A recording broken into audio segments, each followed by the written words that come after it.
Welcome to முப்படை defence academy. நாம இன்னைக்கு இந்த வீடியோல என்ன பார்க்க போறோம் அப்படின்னா 2026 ஜனவரி மந்தோடைய டாப் 100 இந்த கரண்ட் அஃபேர்ஸ் தான் பார்க்க போறோம்.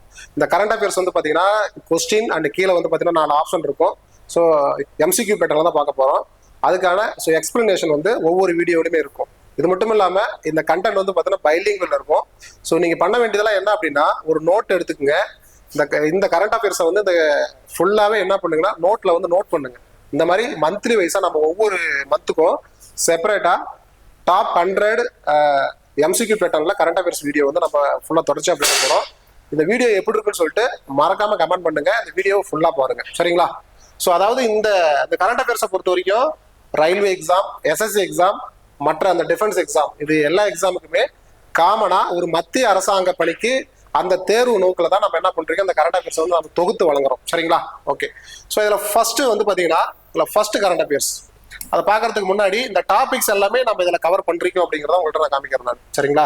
பிறகு சப்மிட்ஸ் அண்ட் அந்த conference, economy, banking, finance, trade, taxation, industry, energy, அப்புறம் இன்ஃப்ராஸ்ட்ரக்சரு, அக்ரிகல்ச்சர் அண்ட் அந்த rural development, sports, reports, ranking, surveys, அப்புறம் வந்து பார்த்தீங்கன்னா books and authors, so digital governance and cyber affairs அப்படின்னு சொல்லி, education and social welfare, health and family welfare, environment and climate, science and technology, space and defence, next வந்து பாருங்க awards and honours, international affairs and world events, national affairs and governance, government schemes and policies, appointments and அந்த registration, next வந்து பாத்தீங்கன்னா operation and missions, agreements and MoUs, cultural and heritage, important days and observations, obituaries, அதாவது பார்த்தீங்கன்னா அது இறந்தவர்கள் அப்படின்னு சொல்லி இந்த தலைப்புல தான் நம்ம என்ன பண்ண போறோம். இந்த மந்த் ஃபுல்லாவே நம்ம கரண்ட் அஃபேர்ஸ் வந்து எம்சிக்யூ பேட்டர்ல பார்க்க போறோம், சரிங்களா?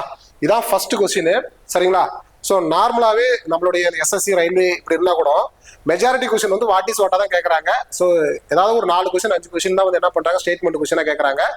நாம உங்களுக்கு வந்து பார்த்தீங்கன்னா எம்சிக்யூ பேட்டர்ல நம்ம இந்த டிஸ்கஷன் பண்றதால உங்களுக்கு எல்லா கொஸ்டினுமே கலந்து தான் கொடுத்துருப்பேன். ஃபர்ஸ்ட் கொஸ்டின் வந்து பாருங்க ஸ்டேட்மெண்ட் கொஸ்டினா தான் இருக்கும், சரிங்களா? இந்த ஃபர்ஸ்ட் கொஸ்டின் படிப்புமா. ஸோ தமிழ் மீடியத்தில் நான் மேக்ஸிமம் வந்து பார்த்தீங்கன்னா படிச்சு நான் உங்களுக்கு விளக்கத்தை கொடுத்துட்றேன். இங்கிலீஷ் மீடியம் வந்து அதுக்கேற்ற மாதிரி நீங்கள் வந்து இங்கே வந்து பார்த்துக்கலாம். தயவு செய்து நோட் எடுத்து ஃபுல்லாக நோட் பண்ணுங்க. ஏன்னா இந்த கரண்ட் அஃபேர்ஸ் எல்லாமே ரொம்ப ரொம்ப முக்கியமான கரண்ட் அஃபேர்ஸ், சரிங்களா? இதே மாதிரி மந்த்லி வைஸ் உங்களுக்கு கரண்ட் அஃபேர்ஸ் வீடியோ வந்துகிட்டே இருக்கும், சரிங்களா? ஓகே. ஸோ ஃபர்ஸ்ட் வந்து பாருங்க பின்வரும் கூற்றுகளை கவனியுங்கள். தேசிய பெண் குழந்தைகள் தினம் ஜனவரி 24 அன்று கொண்டாடப்படுகிறது. இது ஃபர்ஸ்ட் ஆப்ஷன்ல கொடுத்துருக்காங்க. ரெண்டாவது பாருங்க இந்நாள் 2010ஆம் ஆண்டில் பெண்கள் மற்றும் குழந்தைகள் மேம்பாட்டு அமைச்சகத்தால் தொடங்கப்பட்டதுன்னு சொல்லி கொடுத்துருக்காங்க. ஸோ இது வந்து பார்த்தீங்கன்னா ஜனவரி 24 நேஷனல் கேர்ள் சைல்டு டேங்கிறது சரிதான், நம்ம எல்லாத்துக்குமே தெரியும். ஆனா வந்து பாத்தீங்கன்னா இந்நாள் 2010 முதல் கொண்டாடப்படுகிறது. அதாவது பார்த்தீங்கன்னா பெண்கள் மற்றும் குழந்தைகள் மேம்பாட்டு அமைச்சகத்தால் அப்படின்னு சொல்லிருக்காங்க. இது தப்பு. 2008 இருந்து தான் இந்த டேவை வந்து செலிப்ரேட் பண்றாங்க. ஆனா அந்த டிபார்ட்மெண்ட் தான் செலிப்ரேட் பண்றாங்க. அதனால இந்த சென்டென்ஸ் வந்து தப்பு. மூணாவது பாருங்க பெட்டி பச்சாவோ பெட்டி படாவோ அப்படிங்கிறது வந்து பாத்தீங்கன்னா திட்டம் வந்து ஜனவரி 22, 2015 அன்று தொடங்கப்பட்டது அப்படிங்கிறது மோடி கவர்மெண்டால தான் என்ன பண்ணிருப்பாங்க, ஸ்டார்ட் பண்ணிருப்பாங்க நம்மளுடைய பிரதம மந்திரி. ஸோ அப்ப அதனால இந்த சென்டென்ஸும் வந்து ரைட்டு தான், சரிங்களா? அதான் பார்த்தீங்கன்னா பெண் குழந்தைகளை பாதுகாப்போம், பெண் குழந்தைகளை மேம்படுத்துவோம் அப்படிங்கிற ஒரு தலைப்பு தான் பெட்டி பச்சாவோ பெட்டி பதாவோ அப்படிங்கிறது, சரிங்களா? அப்ப 1 and 3 தான் வந்து பாத்தீங்கன்னா இதுக்கு சரியான விடை அப்படின்னு சொல்லி நாம இது மூலமா புரிஞ்சுக்கலாம், சரிங்களா? இப்ப என்னன்னா நீங்க வந்து தேசிய பெண் குழந்தைகள் தினம் ஜனவரி 24 நோட் பண்றீங்கணும். அடுத்தது வந்து பாத்தீங்கன்னா இது 2008 இருந்து இந்த டே வந்து செலிப்ரேட் பண்றாங்கன்னு சொல்லி ஹிண்ட் எடுத்துருக்கணும். நெக்ஸ்ட் வந்து பாத்தீங்கன்னா பெட்டி பச்சாவோ பெட்டி பதாவோங்கிறது 2015 ஸ்டார்ட் பண்றீங்க, மோடி கவர்மெண்ட் தான் ஸ்டார்ட் பண்றீங்கிற 3 பாயிண்ட்டுமே நீங்க நோட்ஸ் எடுத்துருக்கணும். இந்த மாதிரி ஒவ்வொரு கொஸ்டினுக்கும் நான் சொல்ற நோட்ஸை வந்து நீங்க ரிப்பீட்டடா அப்படியே ரன்னிங் நோட்ஸ் மாதிரி எடுத்துக்கிட்டே வாங்க. மல்டிபிள் டைம் படிங்க. கண்டிப்பா உங்களுக்கு கரண்ட் அஃபேர்ஸ் வந்து ரொம்ப எளிமையா தான் இருக்கும். இந்த வீடியோ ஃபுல்லா பாருங்க. இந்த வீடியோ எப்படி இருக்குன்னு சொல்லி மறக்காம கமெண்ட் பண்ணுங்க, சரிங்களா? சரி, ஓகே. இப்போ ஃபர்ஸ்ட் கொஸ்டினுக்கு ஆன்சர் நான் சொல்லிட்டேன். இருந்தாலும் ஃபர்ஸ்ட் கொஸ்டினுக்கு வந்து எக்ஸ்பிளனேஷன் பார்க்கும்பொழுது இங்க பாருங்க இந்த குழந்தைகள் ஆண்டுதோறும் வந்து பார்த்தீங்கன்னா ஜனவரி 24 வந்து தேசிய பெண் குழந்தைகள் தினம் கொண்டாடப்படுது. 2008 தான் இந்த டே வந்து செலிப்ரேட் பண்றாங்க. பெண்கள் மற்றும் குழந்தைகள் மேம்பாட்டு அமைச்சகத்தால் கொண்டாடப்படுறாங்கிறத புரிஞ்சுக்கோங்க, சரிங்களா? இதை தாண்டி அதாவது பர்த் சைல்டுன்னு சொல்றோம். ஒரு குழந்தை பிறக்குதா இல்லையா, எத்தனை ஆண் குழந்தை பிறக்குது, எத்தனை பெண் குழந்தை பிறக்குது அப்படிங்கிற அடிப்படையில 2023-24 அந்த சென்செக்ஸ் அடிப்படையில இங்க பாருங்க 930 பெண் குழந்தைகள் பை 1000 ஆண் குழந்தைகள், சரிங்களா? இப்படிதான் போடணும். எப்பவுமே செக்ஸ் ரேஷியோங்கிறது வந்து பாத்தீங்கன்னா 1000 ஆண்களுக்கு எவ்வளவு பெண் குழந்தைகள், சரிங்களா, அப்படின்னு சொல்லிதான் கால்குலேஷன் பண்ணுவாங்க. அப்ப அடியில வந்து 1000 ஆண் குழந்தைகளுக்கு 930 பெண் குழந்தைகள் அப்படின்னு சொல்லி இந்த டேட்டா வந்து கரண்ட் அஃபேர்ஸ் ஓரியன்டா கொஞ்சம் நோட் பண்ணிக்கோங்க. மற்றபடி பெட்டி பச்சாவோ பெட்டி பதாவோங்கிற திட்டம் வந்து பார்த்தீங்கன்னா ஜனவரி 22, 2015 ஸ்டார்ட் பண்ணிருக்காங்கிற ஒரு ஃபுல் டீடைல்ஸ் நம்ம இதை பார்த்துட்டோம். சரிங்களா? ஓகே. ஸோ இதுல வந்து பார்த்தீங்கன்னா ஃபர்ஸ்ட் கொஸ்டின் முடிஞ்சிச்சு. அடுத்த கொஸ்டின் போலாமா? அடுத்த கொஸ்டின் வந்து பாருங்க, ஜனவரி 28, 2026 அன்று பாராமதியில் நடந்த விமான விபத்தில் உயிரிழந்த அஜித் பவார் எந்த அரசியல் கட்சியை சேர்ந்தவர்? அரசியல் கட்சி வந்து பாத்தீங்கன்னா, அதாவது அஜித் பவார்ங்கிறது மகாராஷ்டிரா மாநிலத்தோட துணை முதலமைச்சர். அவர் பாராமதிங்கிற ஒரு இடம், அது வந்து எங்க இருக்குதுன்னா மகாராஷ்டிராவில் தான் இருக்கு. அங்க வந்து ஃபிளைட் வந்து லேண்டிங் ஆகும் பொழுது ஃபிளைட் வெடிச்சு செத்துட்டாங்க. அது மட்டும் இல்லாம அவர் என்ன கட்சியை சார்ந்தவர் தான் கேட்டிருக்காங்க. ஆன்சர் வந்து தேசியவாத காங்கிரஸ் கட்சி. தேசியவாத காங்கிரஸ் கட்சியை சேர்ந்தவர் தான் அஜித் பவார்ங்கிறது புரிஞ்சுக்குவாங்க, ரொம்ப முக்கியமானது. பாராமதிங்கிற இடம், சரிங்களா? அதாவது ஜனவரி மந்த் 2026 டெத் ஆயிருக்கு. ஜனவரி 28 அவர் மகாராஷ்டிரா மாநிலத்தோட துணை முதலமைச்சர் நல்லாவே தெரியும். என்ன விமானம்னு சொல்லி கேட்கறதுக்கு வாய்ப்புகள் இருக்கு. அதாவது பாருங்க, லேஜர் ஜெட் 45 VT SSK ரக விமானம். என்ன கம்பெனி அந்த விமானத்தை உருவாக்குறது அப்படின்னா VSR நிறுவனத்தால் இயக்கப்படும். சரிங்களா? அவங்க தான் அந்த பிளைட்டை வந்து ரன் பண்ணிட்டு இருக்காங்க அப்படிங்கறத புரிஞ்சுக்கலாம். ஸோ பிளைட்டோட நேம் வந்து பாத்தீங்கன்னா லேசர் ஜெட் 45 VT SSK அப்படிங்கறத புரிஞ்சுக்குவாங்க, ரொம்ப முக்கியமான விஷயம். சரிங்களா? ஓகே. ஸோ அதுல இல்லாம அதுல 5 பேர் வந்து பாத்தீங்கன்னா டிராவல் பண்ணிருக்காங்க. சரிங்களா? அதாவது ஒரு டெபுட்டி CM பிளஸ் 4 வந்து பாத்தீங்கன்னா அந்த பிளைட் இயக்கிறதுக்கு உதவியா இருக்கிறவங்க சொல்லுவாங்க தெரியுமா, அந்த மாதிரி மொத்தம் 5 பேர் வந்து பாத்தீங்கன்னா அதுல வந்து இருந்திருக்காங்க. 5 பேருமே டெத் ஆயிட்டாங்கிறதா இதுல தகவல். சரிங்களா? சோ அவர் என்ன கட்சியை சேர்ந்தவர்னா தேசியவாத காங்கிரஸ் கட்சியை சேர்ந்தவர். மகாராஷ்டிராவில் அலைன்ஸ் பார்ட்டி தான் வந்து பாத்தீங்கன்னா என்ன பண்ணுது அப்படின்னா, ஸோ பிஜேபி பிளஸ் வந்து பார்த்தீங்கன்னா சிவசேனா, இவங்க 2 பேரும் அலைன்ஸ் பார்ட்டியில் தான் அவங்க வந்து பார்த்தீங்கன்னா சிஎம்மா இருக்காங்க. அதுல டெபுட்டி சிஎம்மா இருக்கிற நம்மளுடைய இந்த தேசியவாத காங்கிரஸ் கட்சியை சேர்ந்தவர் யாரு, அஜித் பவார்ங்கிறவர் டெத் ஆயிட்டாருங்கிறது இந்த மூலமா நம்ம தெரிஞ்சுக்கலாம். ஸோ ஃபிளைட்டோட நேம் வந்து தெரிஞ்சுக்கோங்க. சில நேரங்கள் வந்து அவர் என்ன டேட்ல டெத் ஆனார்னு கூட கேட்கலாம். 2026 ஜனவரி 28 புரிஞ்சுக்கோங்க. சரிங்களா? ஓகே. அடுத்த கொஸ்டின் வந்து பாருங்க, இந்தியாவில் தேசிய வாக்காளர்கள் தினம் எப்போது கொண்டாடப்படுகிறது அப்படின்னு சொல்லி அடுத்த கொஸ்டின் கேட்டிருக்காங்க. சரிங்களா? நமக்கு ரொம்ப முக்கியமானது, பேசிக்கான கொஸ்டின் தான். ஜனவரி 25 நமக்கு எல்லாத்துக்குமே தெரியும். இப்போ வேற எலெக்ஷன் வேற வருது. இந்தியா ஃபுல்லா 5 மாநிலங்கள்ல எலெக்ஷன் நடக்க போகுது, இன்க்ளூடிங் தமிழ்நாடு. ஸோ அதனால எலெக்ஷன் ஓரியன்டான, எலெக்ஷன் கமிஷன் ஓரியன்டான, பொலிட்டிக்கல் பார்ட்டி ஓரியன்டான கொஸ்டின்ஸ் வந்து கண்டிப்பா ரைஸ் ஆகிறதுக்கு வாய்ப்புகள் இருக்கு. சரிங்களா? ஸோ அப்போ ஆன்சர் வந்து ஜனவரி 25 புரிஞ்சுக்கலாம். ஏன் ஜனவரி 25? ஜனவரி 25 தேசிய வாக்காளர் தினம் கொண்டாடப்படுகிறது. சரிங்களா? ஏன் அப்படின்னா அந்த டேட்ல தான் அங்க 1950 ஜனவரி 25 அன்று தான் எலெக்ஷன் கமிஷன் எஸ்டாப்ளிஷ் பண்ணாங்க. தேர்தல் ஆணையம் உருவாக்கப்பட்ட ஆண்டு தேதி 1950 ஜனவரி 25 புரிஞ்சுக்கலாம். சரிங்களா? இது வந்து இப்ப 2026 இது எத்தனாவது அந்த ஓட்டர்ஸ் டேவா கொண்டாடினாங்க அப்படின்னா, பாருங்க 16வது ஓட்டர்ஸ் டேங்கிறது ரொம்ப ரொம்ப முக்கியமானது. சரிங்களா? 2026 16வது ஓட்டர்ஸ் டே கொண்டாடி இருக்காங்க. இதுவும் நமக்கு வந்து கொஸ்டின் கேட்கறது வாய்ப்புகள் இருக்கு. அதனுடைய மோட்டோ, அதனுடைய தீம், அதனுடைய நோக்கம் என்ன அப்படின்னா, இங்க பாருங்க, எனது இந்தியா எனது வாக்கு, இந்திய ஜனநாயகத்தின் மையத்தில் குடிமகன். சரிங்களா? இது கண்டிப்பா நோட் பண்ணிக்கங்க. இது ரொம்ப சென்சிட்டிவான ஏரியா, கேட்கறதுக்கு வாய்ப்புகள் இருக்கு. சரிங்களா? சோ அடுத்தது வந்து அது மட்டும் இல்லாம கூடுதலா என்ன பண்றாங்க, 2 பப்ளிகேஷன், 2 வந்து பாத்தீங்கன்னா புக் மாதிரி வந்து பாத்தீங்கன்னா அந்த ஃபங்க்ஷன்ல ரிலீஸ் பண்றாங்க. ஏதோ ஒரு ஃபங்க்ஷன்னா புக்கு மாத்தி கொடுத்துக்கிறது, போட்டோ எடுத்துக்கிறது, ஏதோ ஒரு சிலையை வந்து பாத்தீங்கன்னா கொடுக்கறது, கிஃப்ட் கொடுக்கறது, இதெல்லாம் வந்து ஒரு பொலிட்டிக்கல் கல்ச்சர். சரிங்களா? அந்த மாதிரி 2 பப்ளிகேஷன் வந்து பாத்தீங்கன்னா, பப்ளிகேஷன்னா சும்மா ஒரு கண்டென்ட் உள்ள ஒரு புக் மாதிரி 2 புக் வந்து ரிலீஸ் பண்றாங்க. என்ன நேம்ல ரிலீஸ் பண்றாங்க அப்படின்னா, 2025 முன்னெடுப்புகள் மற்றும் புதுமைகளின் ஆண்டு. சரிங்களா? அது ஒண்ணு. மற்றும் சுனாவ்கா பர் பீகார் காரு அப்படின்னு சொல்லிட்டு என்ன பண்றாங்க, இந்த 2 விதமான பப்ளிகேஷன் வந்து ரிலீஸ் பண்றாங்கிறத புரிஞ்சுக்கலாம். சிறந்த தேர்தல் நடைமுறைக்கான விருதுகள் வந்து பாத்தீங்கன்னா ஒரு 5-6 ஸ்டேட்டுக்கு வந்து கொடுத்துருக்காங்க. அப்படி பார்க்கும்பொழுது சிறந்த தேர்தல் நடைமுறைக்கான விருதுகள் வந்து பாத்தீங்கன்னா பீகார், கேரளா, தமிழ்நாடு, ஒடிசா, மேகாலயா, குஜராத், மிசோரம், உத்தரப்பிரதேசம், ஜார்க்கண்ட் மற்றும் டெல்லி. ஸோ அப்போ இது எல்லாத்தையும் நோட் பண்ணிக்கோங்க, ஜஸ்ட் ரீட் அவுட் பண்ணிக்கோங்க. அப்ப அந்த மாதிரி மாநிலங்கள்ல எலெக்ஷன் வச்சா மற்ற ஸ்டேட்டை விட ஓரளவுக்கு பெட்டரா பண்ணி கொடுத்துட்றாங்க, நல்லா நடக்குது அப்படின்னு புரிஞ்சுக்கலாம். அதனால சிறந்த தேர்தல் நடைமுறைக்கான விருதுகள் வந்து இந்தந்த மாநிலங்கள் பெற்றிருக்கு. அது மட்டும் இல்லாம சிறந்த ஊடக விருதுகள் அப்படின்னு சொல்லிட்டு என்ன பண்றாங்க, ஒரு எலெக்ஷன் டைம்ல ஒரு மீடியா வந்து மக்களுக்கு எந்த செய்தி கொண்டு போய் சேர்க்கணுமோ அதை தான் சேர்க்கணும். அதை விட்டுட்டு வந்து இவங்க ஃபிளைட்ல போனாங்க, அவங்க ஒன்னா போனாங்க, தனியா போனாங்க அப்படின்னு சொல்றதை தாண்டி மக்களுக்கு எந்த கருத்தை உண்மையா கொண்டு போய் சேர்க்கணுமோ அந்த மாதிரி சேர்க்கறதா ஒரு உண்மையான ஊடக தர்மம். அப்படி வந்து உழைச்ச தைனிக் ஜாக்ரான், அப்புறம் வந்து NSD அகில இந்திய வானொலி அப்படின்னு சொல்லிருக்காங்க. ஆல் இந்தியா ரேடியோவில் என்எஸ்டிங்கிற ஒரு சின்ன பார்ட் அவங்க தான் அவார்டு வாங்கியிருக்காங்க. மேக்ஸிமம் இது கேட்கறது வாய்ப்புகள் இருக்கு. சரிங்களா? ஜார்க்கண்ட் பீகார் தலைமை நிர்வாக அலுவலகம். ஸோ இவங்களாம் வந்து கரெக்டாக செயல்பட்டு இருக்காங்க அப்படின்னு புரிஞ்சுக்கலாம். ஸோ இது எல்லாத்தையும் நோட் பண்றதை விட என்எஸ்டி அகில இந்திய வானொலி அப்படிங்கிற அந்த விஷயத்த மட்டும் நோட் பண்ணிக்கோங்க. ஸோ அப்போ இந்த கொஸ்டினை நம்ம வந்து ஃபுல்லாக முடிச்சிட்டோம். சரிங்களா? அடுத்த கொஸ்டின் வந்து பார்ப்போம். ஸோ 2026 ஜனவரி 10 அன்று காலமான ஒலிம்பிக் தங்கப்பதக்கம் வென்ற இந்திய ஹாக்கி வீரர் யாருன்னா தேவேந்தர் சிங் கார்ச்சா. இந்த தேவேந்தர் சிங் கார்ச்சாங்கிறவரு 2026 ஜனவரி 10 டெத் ஆயிட்டாரு. சரிங்களா இல்லையா? அவரு எந்த ஒலிம்பிக் போட்டியில் இந்தியாவின் தங்கப்பதக்கம் வென்ற அணியில் இடம்பெற்றிருந்தார்? சரியா? ஹாக்கி டீம் அப்படின்னாவே ஒரு டீம் தான். சரிங்களா? ஒரு டீம்ல அவர் ஒரு ஒன் ஆஃப் த மெம்பரா இருந்திருக்காரு. எந்த ஆண்டு எந்த இடத்தில் நடந்த ஒலிம்பிக் போட்டியில் தங்கம் வென்ற அணியில் அவர் வந்து இடம்பெற்றிருந்தார் அப்படின்னு சொல்லி கேட்டிருக்காங்க. மாஸ்கோ ஒலிம்பிக் தான் இதுக்கு வந்து ஆன்சர். 1980 மாஸ்கோ ஒலிம்பிக் தான் இதுக்கு வந்து பாத்தீங்கன்னா ஆன்சர். இவர் வந்து பாத்தீங்கன்னா இந்திய நாட்டை சார்ந்த ஒரு ஒலிம்பிக் பிளேயரு, பஞ்சாப் மாநிலத்தை சார்ந்தவர். சரிங்களா? அவரு 1980 மாஸ்கோ ஒலிம்பிக். சரிங்களா? 1980 மாஸ்கோ ஒலிம்பிக்ல வந்து இந்தியன் டீம்ல ஒன் ஆஃப் த ஒரு பிளேயரா இருந்திருக்காரு. அதுல பெஸ்ட் பர்ஃபார்மன்ஸும் கொடுத்திருக்காரு. என்ன அப்படி கொடுத்திருக்காரு அப்படின்னா, மொத்தம் 1980 மாஸ்கோ ஒலிம்பிக்ல 8 கோல் அடிச்சிருக்காரு. இந்த 1% வந்து 8 கோல் அடிச்சிருக்காரு. நல்லா பர்ஃபார்மன்ஸ் பண்றாரு. இதை தாண்டி அந்த மாஸ்கோ ஒலிம்பிக்ல இந்தியாவுடைய ஒலிம்பிக் டீம் வந்து கோல்டு மெடல் அடிச்சிருக்கு.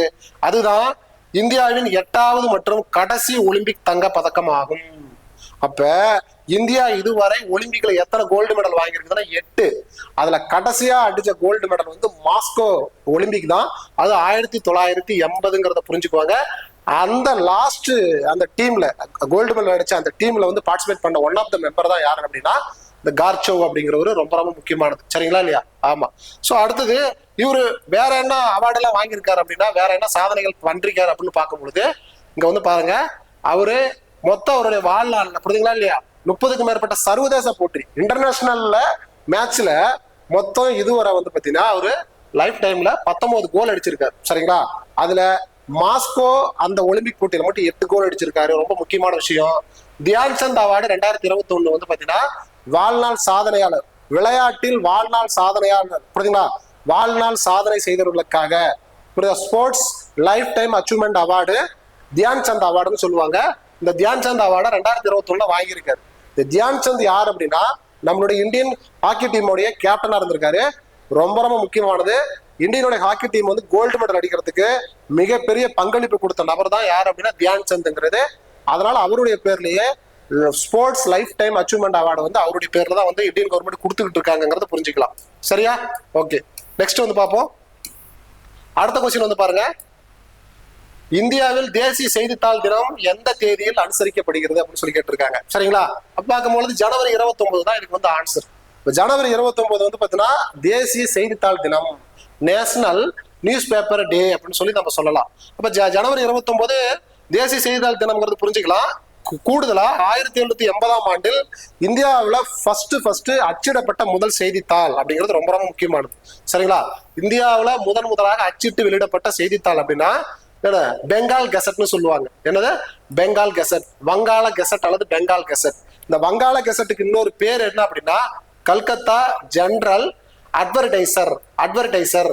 கல்கத்தா ஜெனரல் அட்வர்டைசர் அப்படிங்கிற ஒரு நியூஸ் பேப்பர் தான் பெங்கால் கெசட் அல்லது வந்து பார்த்தீங்கன்னா கல்கத்தா கெசட்னு சொல்லுவாங்க. சரிங்களா? இதை யார் உருவாக்குனாங்க அப்படின்னா ஜேம்ஸ் அகஸ்டஸ் ஹிக்கி. இந்த ஜேம்ஸ் அகஸ்டஸ் ஹிக்கிங்கிற ஒரு நபர் தான் வந்து இந்த செய்தித்தாளை முதல்ல அச்சிட்டு வெளியிட்டாரு. ரொம்ப ரொம்ப முக்கியமான விஷயம். எந்த ஆண்டு? 1880. அப்ப அது பிரிட்டிஷ் பீரியட் தானே. அப்ப கவர்னர் ஜெனரலா இருந்த, புரியுதுங்களா, பெங்கால் அல்லது கல்கத்தாவுடைய கவர்னர் ஜெனரலா இருந்த ஒரு நபர் யார் அப்படின்னா யாரு? வில்லியம் பெண்டிங் பிரபுங்கிறத புரிஞ்சுக்குவாங்க. சரிங்களா? சரி, வாரன் ஹேஸ்டிங் பிரபு. சரியா?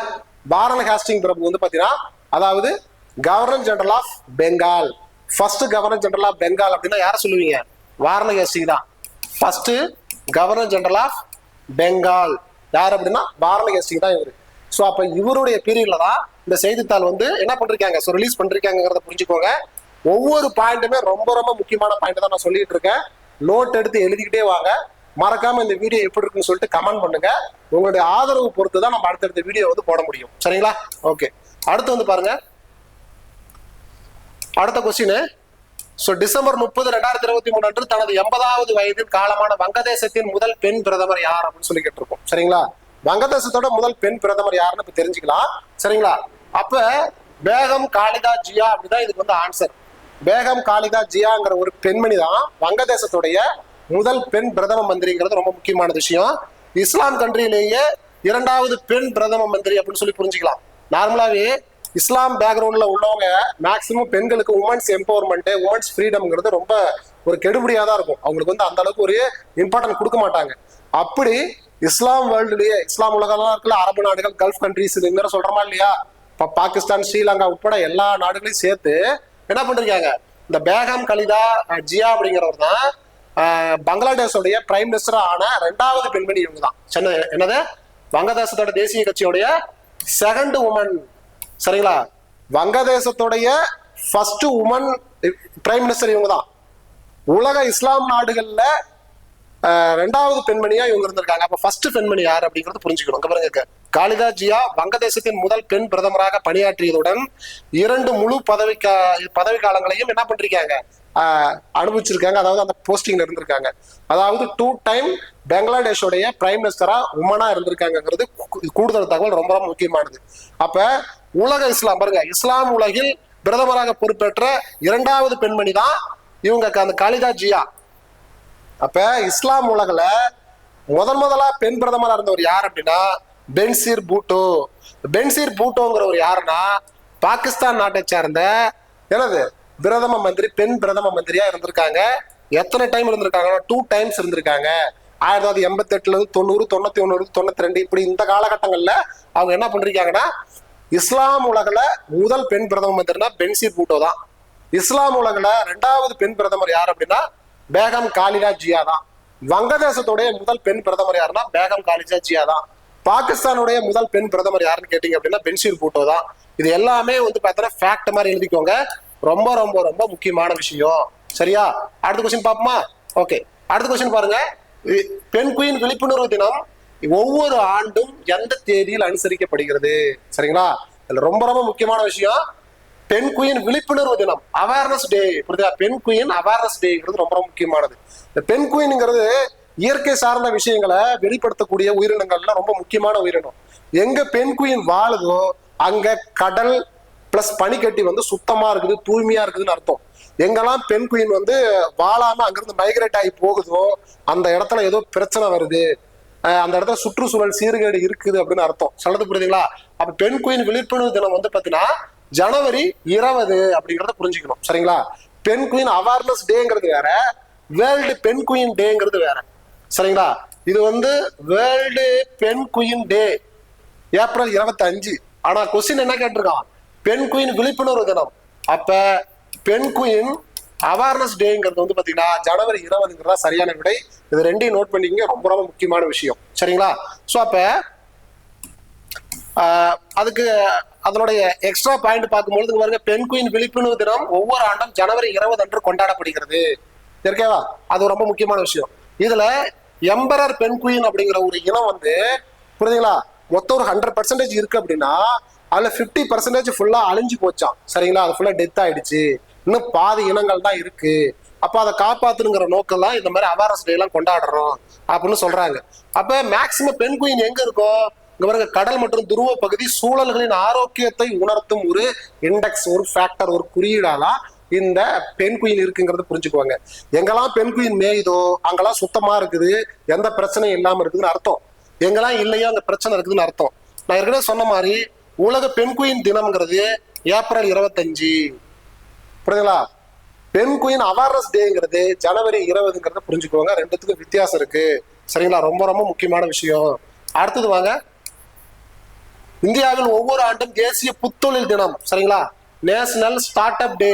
புத்தொழில் என்றால் ஸ்டார்ட் அப், புதுசா உருவாக்குறது. சரிங்களா? புதுசா வந்து ஒரு கம்பெனி உருவாக்குறது, புதுசா ஒரு பிசினஸ் உருவாக்குறது. சரிங்களா? அதுதான் வந்து பார்த்தா ஸ்டார்ட் அப்னு சொல்றோம். சரிங்களா? ஸோ அப்ப இந்த டே வந்து என்ன டே அப்படின்னு சொல்லி கேட்கறேன். ஸ்டார்ட் அப் டேங்கிறது இந்த என்ன டே அப்படின்னா ஜனவரி 16. சரிங்களா? வெரி வெரி இம்பார்ட்டன்ட், ரொம்ப முக்கியமான விஷயத்த மட்டும் தான் தொகுத்து கொடுத்துருக்கேன். ஸோ குறைஞ்சபட்சம் இந்த வீடியோ ஃபுல்லா பார்த்துட்டு நோட் பண்ணிக்குவாங்க, நல்லா படிங்க. மறக்காம கமெண்ட் பண்ணுங்க சரிங்களா.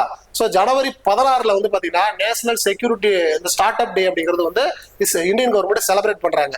2021 ஆண்டில் ஜனவரி 16 இந்த தேசிய புத்தொழில் தினமாக என்ன பண்றீங்க அப்படின்னா இந்தியன் கவர்மெண்ட் டிக்ளேர் பண்றீங்க. அப்ப இந்த டே எந்த ஆண்டு முதல் டிக்ளேர் பண்றீங்கன்னா 2021 முதல் இது வந்து ஒவ்வொரு ஆண்டும் கொண்டாடப்பட்டுக்கிட்டு இருக்குங்கிறது புரிஞ்சுக்குவாங்க. ஜனவரி 16 சரிங்களா. ஸோ நார்மலாவே இந்த ஜனவரி 16 தான் ஸ்டார்ட் அப் இந்தியா அப்படின்னு சொல்லி என்ன பண்றீங்கன்னா ஸ்டார்ட் பண்றீங்க. அதாவது ஜனவரி 16 2016 ஜனவரி 16 2016 அன்று ஸ்டார்ட் அப் இந்தியாங்கிற ஒரு ஸ்கீம் வந்து மோடி கவர்மெண்ட் என்ன பண்றீங்க அப்படின்னா ஸ்டார்ட் பண்றீங்க. இந்த 2016 ஸ்டார்ட் பண்ண 10வது ஆண்டில் புரிதலா 10 ஆண்டுகளை குறிக்கும் விதமாகத்தான் இப்ப 2026 ஜனவரி 16 ஆண்டு சரியா நேஷனல் ஸ்டார்ட் அப் டே வந்து இந்தியன் கவர்மெண்ட் செலிப்ரேட் பண்ணிட்டு இருக்காங்க. புரிதலா 10 ஆண்டு முடிஞ்சு போச்சு இந்த ஸ்கீம் ஸ்டார்ட் பண்ணி சரிங்களா. 2016 ஸ்டார்ட் பண்ணி இப்ப 2026 நம்ம வந்து டிராவல் பண்ணிட்டு இருக்கோம் சரிங்களா. சோ இதுல இந்தியா மற்றும் உலகிலேயே 3வது மிகப்பெரிய புத்தொழில் சூழலை கொண்ட நாடாக உருவெடுத்துள்ளது. அப்படின்னா என்ன மீனிங்? புதுசா கம்பெனி உருவாக்குறது, பிசினஸ் உருவாக்குறவங்களுக்கு ஸ்டார்ட் அப் உருவாக்குறவங்களுக்கு இந்தியன் கவர்மெண்ட் என்ன பண்ணுது? சப்சிடி கொடுக்கறது, லோன் கொடுக்கறது, இந்த மாதிரி ஆஃபர்லாம் வழங்குறதால வேர்ல்டு வைடா இந்தியா வந்து எத்தனாவது பொசிஷன்ல இருக்கு ஸ்டார்ட் அப் கம்பெனி உருவாக்குறதுல அப்படின்னா 3rd பொசிஷன்ல இருக்கு. ஸோ 3rd பொசிஷன்ல இந்தியா இருக்குது. அப்ப செகண்ட் யார் அப்படின்னா சைனா, ஃபர்ஸ்ட் யார் அப்படின்னா யூஎஸ்ஏ. இதை நோட் பண்ணிக்கோங்க சரிங்களா. அப்ப ஸ்டார்ட் அப்ல ரொம்ப ஃப்ரீயா கவர்மெண்ட் சப்போர்ட் அதிகமாக கிடைக்கக்கூடியது என்னது? அமெரிக்கா தான் ஃபர்ஸ்ட், 2வது வந்து சைனா, 3வது வந்து இந்தியாங்கிறத புரிஞ்சுக்கோங்க. ஸோ நான் எழுதுற ஒவ்வொரு பாயிண்ட்டுமே ரொம்ப ரொம்ப ஒரு முக்கியமான பாயிண்ட் தான். அதை கம்பல்சரி நீங்க நோட்ல நோட் பண்ணுங்க. கண்டிப்பா உங்களுக்கு வர எக்ஸாம்ல கரண்ட் அஃபேர்ஸ் தட்டி தூக்கலாம் சரிங்களா.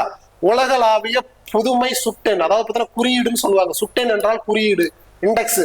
அதாவது பார்த்தீங்கன்னா குளோபல் இனோவேஷன் இண்டெக்ஸ்ல 2025 அடிப்படையில இந்தியாவின் தரவரிசை வந்து 38வது இடத்துக்கு என்ன பண்றது தள்ளப்பட்டிருக்குங்கிறத புரிஞ்சுக்கலாம். 38வது பொசிஷன் தான் குளோபல் இன்னோவேஷன் இண்டெக்ஸ் அப்படிங்கிறது ரொம்ப ரொம்ப முக்கியமானது.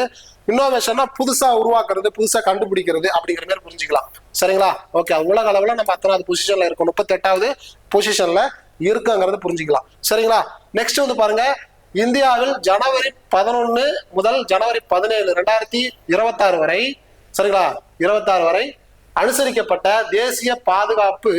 தேசிய சாலை பாதுகாப்பு வாரத்தின் எத்தனையாவது பதிப்பு, எத்தனாவது எடிஷன் சரிங்களா. இப்ப எப்படி அந்த கோயில்ல திருவிழா நடத்துனதுன்னா 50வது ஆண்டை முன்னிட்டு சரிங்களா நம்ம கோயில்ல வந்து கூழ் ஊத்துறோம் அப்படின்னு சொல்றோமா இல்லையா. எத்தனாவது ஆண்டை முன்னிட்டு கிரிக்கெட் விழா நடைபெறுகிறது அப்படின்னு சொல்றோமா இல்லையா. அந்த மாதிரி இந்த தேசிய சாலை பாதுகாப்பு வாரம் வந்து வருஷம் கொண்டாடிட்டு வராங்க. அப்படி கொண்டாடும் பொழுது இப்ப இது எத்தனாவது வருஷமா கொண்டாடிட்டு வர்றாங்க, எத்தனாவது பதிப்பு, எத்தனாவது எடிஷன் அப்படின்னு சொல்லி கேட்கறாங்க. இதுக்கு சரியான விடை வந்து 37வது எடிஷன் தான் இதுக்கு வந்து சரியான விடை. கண்டிப்பா நோட் பண்ணிக்கங்க, நல்லா மனப்பாடம் பண்ணுங்க, ஷார்ட்கட் வச்சு மனப்பாடம் பண்ணுங்க. பிளாங்கா படிச்சீங்கன்னா கண்டிப்பா மறந்துடும். இப்ப 37ங்கிறது ரொம்ப முக்கியமானது. சோ நான் ஏற்கனவே சொன்ன மாதிரி பாருங்க, ஜனவரி 11 இருந்து ஜனவரி 17 வரை தேசிய சாலை பாதுகாப்பு வாரம். தேசிய சாலை பாதுகாப்பு வாரம் வந்து பாத்தீங்கன்னா என்ன பண்றாங்க, இப்போ வந்து இது கொண்டாடுறாங்க புரிஞ்சுக்குவாங்க. ஜனவரி 11 to 17 அந்த தேசிய சாலை பாதுகாப்பு வாரத்துல என்ன பண்ணுவாங்க அப்படின்னா, ஒட்டுமொத்த கவர்மெண்ட் சிஸ்டம் பிளஸ் என்ன பண்ணும் அப்படின்னா போலீஸ் டிபார்ட்மெண்ட் கூட இணைஞ்சு பிளஸ் வந்து பாத்தீங்கன்னா நேஷனல் ஹைவே டிபார்ட்மெண்ட் கூட இணைஞ்சு என்ன பண்ணுவாங்கன்னா ரோட பாதுகாக்கணும். ரோட்ல வரக்கூடிய வாகனங்கள் நீயும் சேஃப்டியா இருக்கணும், மற்றவங்களும் சேஃப்டியா இருக்கணும், எந்த உயிரினங்களுக்கும் தொந்தரவு பண்ணக்கூடாது, விபத்துகள் ஏற்பட்டா அதை எப்படி ஹேண்டில் பண்ணணும், ஸோ விபத்து ஏற்படாமல் இருக்கிறதுக்கு என்ன பண்ணணுங்கிற அவேர்னஸ் எல்லாத்தையும் அவங்க வந்து கிரியேட் பண்ணுவாங்கிறத புரிஞ்சுக்கோங்க. 37வது தேசிய சாலை பாதுகாப்பு வாரம் வந்து 2026 கொண்டாடிருக்காங்க. இது கண்டிப்பா கொஸ்டின் ஏரியா தான் சரிங்களா. 37வது. அப்ப 2021 முதல் தேசிய சாலை பாதுகாப்பு மாதம்னு சொல்லி செலிப்ரேட் பண்றாங்க. எந்த ஆண்டு முதல்? 2021 முதல் தேசிய சாலை பாதுகாப்பு மாதம், அதாவது ஜனவரி மந்த் ஃபுல்லாவே வந்து பாத்தீங்கன்னா அது நேஷனல் ரோடு சேஃப்டி மந்த் அப்படின்னு சொல்லி செலிப்ரேட் பண்றாங்க, அவேர்னஸ் கிரியேட் பண்றாங்க. 2006 இது சடக் சுரக்ஷா ரஷ்யான் சடக் சுரக்ஷா ஜீவன் ரஷா சரிங்களா. அதாவது சாலை பாதுகாப்பு உயிர் பாதுகாப்பு என்ற கருப்பொருள். இதை நோட் பண்ணிக்கோங்க, ரொம்ப ரொம்ப முக்கியமானது. சாலை பாதுகாப்பு என்னது? உயிர் பாதுகாப்பு. அதாவது சடக் சுரக்ஷா ஜீவன் ரஷ்யா அப்படிங்கிற ஒரு தீம், அந்த கருப்பொருள்ல தான் என்ன பண்றாங்க, இதை கொண்டாடி இருக்காங்க. சரிங்களா, இதை வந்து அவேர்னஸ் கிரியேட் பண்றாங்க அப்படின்னு சொல்லி புரிஞ்சுக்கலாம். சரிங்களா, ஓகே. அடுத்து வந்து பாருங்க, இந்த தேசிய சாலை பாதுகாப்பு வாரம் எந்த ஆண்டு முதல் கொண்டாடிட்டு வராங்கன்னா 1989 இருந்து கொண்டாடிட்டு வராங்க. அதனாலதான் இது 37வது பதிப்பு. அப்படின்னா 37வது ஆண்டா இதை கொண்டாடுறாங்க 2026 அப்படின்னு சொல்லி புரிஞ்சுக்கலாம். அப்ப 1986 இருந்து கொண்டாடுறாங்க தேசிய சாலை பாதுகாப்பு வாரம். தேசிய சாலை பாதுகாப்பு மாதம் அப்படிங்கிறது 2021 இருந்து கொண்டாடுறாங்க. நான் ஆல்ரெடி சொல்லிட்டேங்கிறத நோட் பண்ணிக்கோங்க. சரிங்களா, இது யாரு செலிப்ரேட் பண்ணிருப்பாங்கன்னா தேசிய என்னது சாலை போக்குவரத்து மற்றும் நெடுஞ்சாலைகள் அமைச்சகம் இருக்கா இல்லையா, ஆமா, அவங்கதான் என்ன பண்றாங்கன்னா இதை எடுத்து பண்றாங்க பாருங்க, MORTH அப்படிங்கறத புரிஞ்சுக்கோங்க. சரிங்களா, ஓகே. அடுத்த கொஸ்டின் வந்து பாருங்க, ரொம்ப முக்கியமானது. சரிங்களா, போர் அனாதைகள் தினம், world day of war orphans அப்படின்னு சொல்றாங்க. புரியுதுங்களா, ஒரு வார் நடக்குது. இப்ப இஸ்ரேல் அமெரிக்காவும் சேர்ந்து ஈரான் அட்டாக் பண்றாங்க. அப்போ வந்து பல குடும்பங்கள் வந்து என்னது சேதகமாயிருக்கும், இல்ல டெத் ஆயிருப்பாங்க. பல குழந்தைகள் வந்து அனாதைகளா மாற்றப்பட்டிருக்கும். சரிங்களா, இப்ப என்னதான் இருந்தாலும் அப்பா அம்மா கூட இருந்து செய்யற மாதிரி வராதுல்ல, அந்த மாதிரி அனாதைகள் தினம். புரியுதுங்களா, போர் அனாதைகள் தினம். அப்ப அது எப்பன்னு சொல்லி என்ன பண்றாங்க, இது பண்றாங்கிறது புரியணும். சரிங்களா, அப்படி பார்க்கும்பொழுது இந்த ஜனவரி 6ஆம் தேதி தான் போர் அனாதைகள் தினம் அப்படின்னு சொல்லி என்ன பண்றோம், நாம வந்து அவேர்னஸ் கிரியேட் பண்றாங்க வேர்ல்டு வைடா. சரிங்களா, அது ரொம்ப முக்கியமான விஷயம்.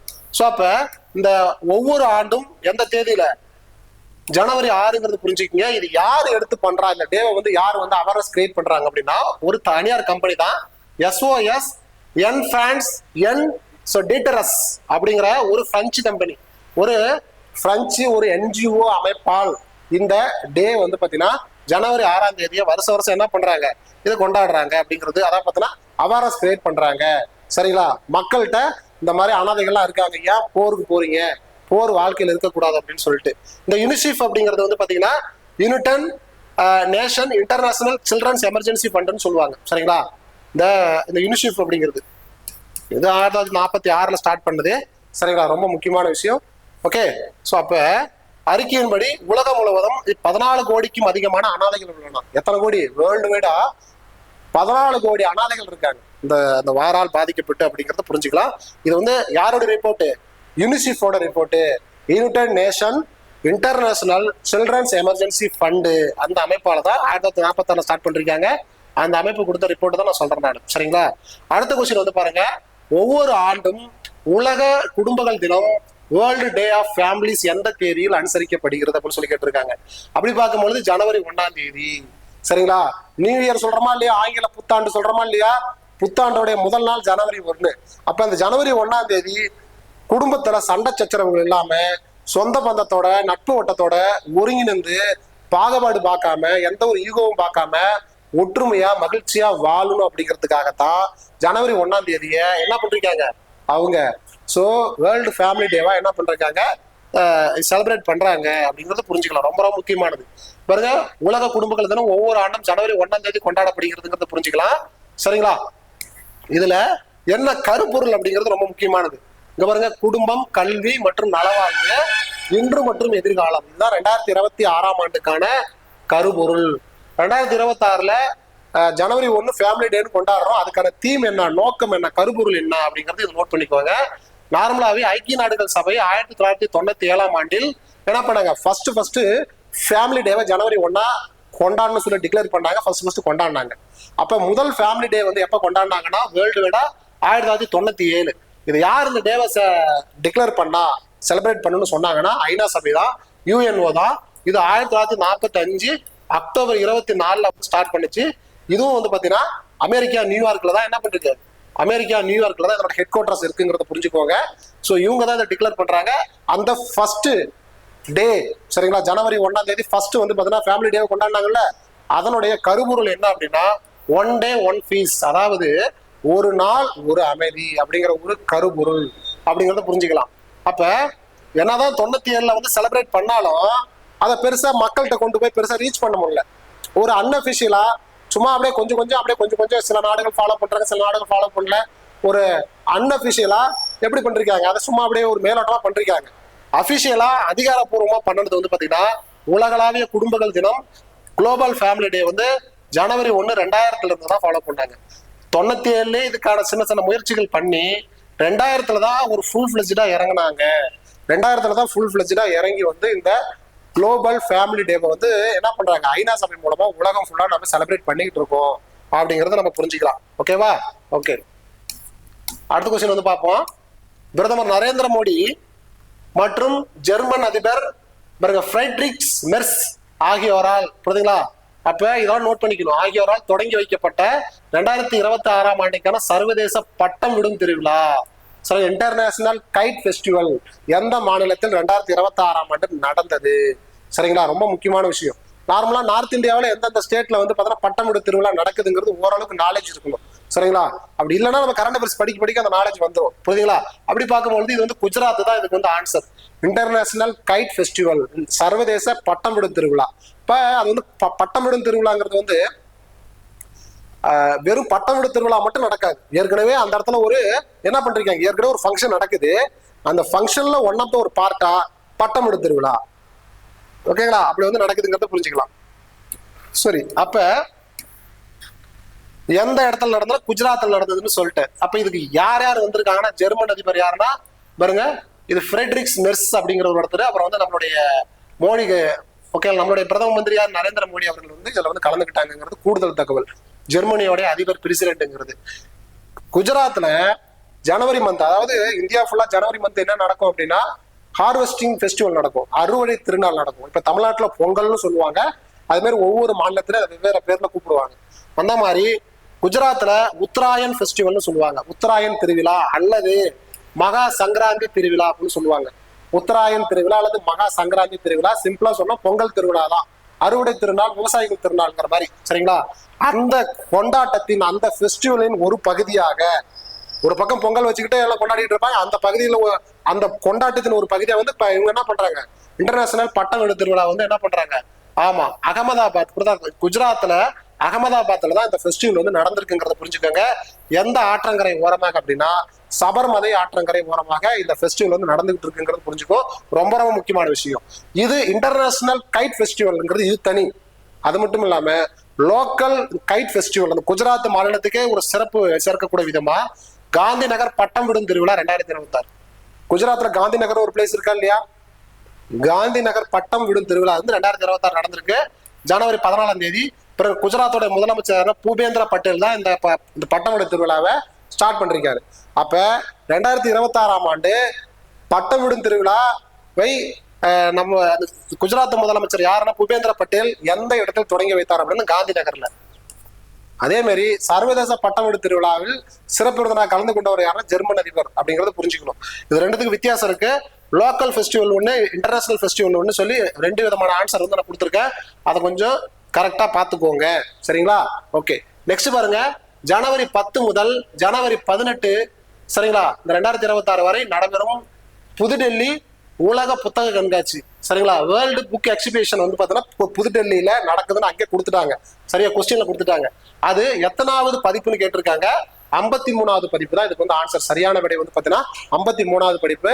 வேர்ல்டு புக் எக்ஸிபிஷன் அப்படிங்கிறது டெல்லியில் நடந்திருக்குங்கிறத புரிஞ்சுக்கலாம். அப்ப புத்தக கண்காட்சி அப்படின்னா உலக அளவுல சம்பந்தமான புத்தக கண்காட்சி நடக்கும் பொழுது வேர்ல்டு வைடா உள்ள பெரிய பெரிய ஆத்தர், புக்ஸ் அண்ட் ஆத்தர்ஸ் எல்லாம் வருவாங்க அதுல. அது மட்டும் இல்லாம பெரிய பெரிய செய்தித்தாள் நிறுவனங்கள்லாம் அதுல வரும். சரிங்களா? பெரிய பெரிய புத்தக கம்பெனிஸ் எல்லாம் அதுல வருங்கிறத புரிஞ்சுக்கோங்க. இன்டர்நேஷனல் லெவல் 53வது புத்தக இந்த கண்காட்சி வந்து அங்க நடந்திருக்குங்கிறத புரிஞ்சுக்கணும். அப்ப 53ங்கிறது ரொம்ப முக்கியமானது. டெல்லியில வந்து பாரத் மண்டபம், சரிங்களா, பாரத் மண்டபத்துலதான் இந்த ஃபெஸ்டிவல் வந்து நடந்திருக்குங்கிறது புரிஞ்சுக்கலாம். ஓகே, சரி, ஓகே. ஸோ அப்ப இது அதனுடைய சிறப்பு விருந்தினர். சரிங்களா? 2 கண்ட்ரி வந்து சீஃப் கெஸ்டா வந்திருக்காங்க. சரி, சிறப்பு விருந்தினர் அண்ட் ஃபோக்கஸ் கண்ட்ரி அப்படிங்கிற மாதிரி.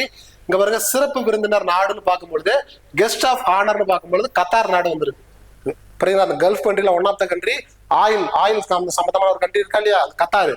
சிறப்பு விருந்தினர் நாடாக இருக்கக்கூடிய நாடு வந்து என்னது? கத்தார் நாடு. அதே மாதிரி கவன ஈர்ப்பு நாடாக இருக்கிறது வந்து ஸ்பெயின். இது ரொம்ப ரொம்ப முக்கியமானது. இது 2 விஷயத்தையும் நோட் பண்ணிக்கோங்க. உலக புத்தக கண்காட்சி டெல்லியில பாரத மண்டபத்தில் நடந்துச்சு. 2 கண்ட்ரி வந்து பார்த்தீங்கன்னா கலந்துக்கிட்டாங்க. சரிங்களா? அப்ப அந்த புத்தக கண்காட்சியோடைய நோக்கம் என்ன அப்படின்னா, புத்தகம் படிக்கிற மாதிரியே ஒரு நோக்கம் கொடுத்துருவாங்கன்னு நினைக்காதீங்க. நோக்கம், தீம், இந்த கருப்பொருள் என்ன கொடுத்துருக்காங்க, நாங்க பாருங்க வித்தியாசமா கொடுத்துருக்காங்க. அதாவது இந்திய ஆயுத படைகளுக்கு மரியாதை செலுத்தும் விதமா புத்தக கண்காட்சியில என்ன பண்றாங்கன்னா, இந்திய ராணுவ வரலாறு வீரம் மற்றும் ஞானம் அட் 75 அப்படின்னு ஒரு தீமை வந்து வச்சிருக்காங்க. அப்ப என்னது, ராணுவ வீரர்களுக்கும் நம்மளுடைய ராணுவத்துக்கும் ஒரு கௌரவத்தை கொடுக்கணும், ஒரு மரியாதையை கொடுக்கணும், ஒரு அங்கீகாரத்தை கொடுக்கணுங்கிற விதமா புத்தக கண்காட்சி நடக்கும்போது இந்த தீம் வச்சிருக்காங்க. அப்ப ஆப்ஷன்ல புத்தக கண்காட்சிக்கு புத்தகம் படிக்கிறது, வாசிக்கிறது இந்த மாதிரி தான் தீம் இருக்கும்னு நினைச்சுக்கிட்டு ஆப்ஷனை தேடாதீங்க. இந்த 2026 கொஞ்சம் வித்தியாசமா வந்து ஸ்கீம் கொடுத்துருக்காங்கிறத புரிஞ்சுக்கலாம். சரிங்களா? ஓகே, அடுத்து வந்து பாருங்க, பின்வரும் கூற்றுகளை கவனியுங்கள். பிரதமர் நரேந்திர மோடி ஜனவரி 3 அன்று கௌதம புத்தரின் பிப்ராகுவா புனித சின்னங்கள், புரியுதா? அதாவது புத்தருடைய பிறந்து வளர்ந்து ஃபுல்லா வந்து பார்த்தீங்கன்னா போதனைகள் ஃபுல்லா இது பண்ணி அவர் வந்து பார்த்தீங்கன்னா டெத் ஆன வரைக்குமே ஒவ்வொரு இடத்துலயும் ஒவ்வொரு எவிடன்ஸ் வந்து நமக்கு கிடைச்சிருக்கும். அந்த மாதிரி நமக்கு வந்து புத்தர் சம்பந்தமா எக்கச்சக்கமான எவிடன்ஸ் கிடைச்சிருக்கு. அதுல ஒரு எவிடன்ஸ் தான், ஒரு நினைவு சின்னம் தான் என்னன்னா, சிம்பிள்ஸ் தான் என்னன்னா பிப்ராவா அப்படிங்கிற ஒரு நினைவு சின்னம் தான் வந்து கிடைச்சிருக்கு. அதை பேஸ் பண்ணி இயர்லி ஒன்ஸ் என்ன பண்ணுவாங்கன்னா ஒரு கண்காட்சி மாதிரி, ஒரு எக்ஸிபிஷன் மாதிரி கவர்மெண்ட் வந்து என்ன பண்ணணும், செலிப்ரேட் பண்ணணும். சரிங்களா?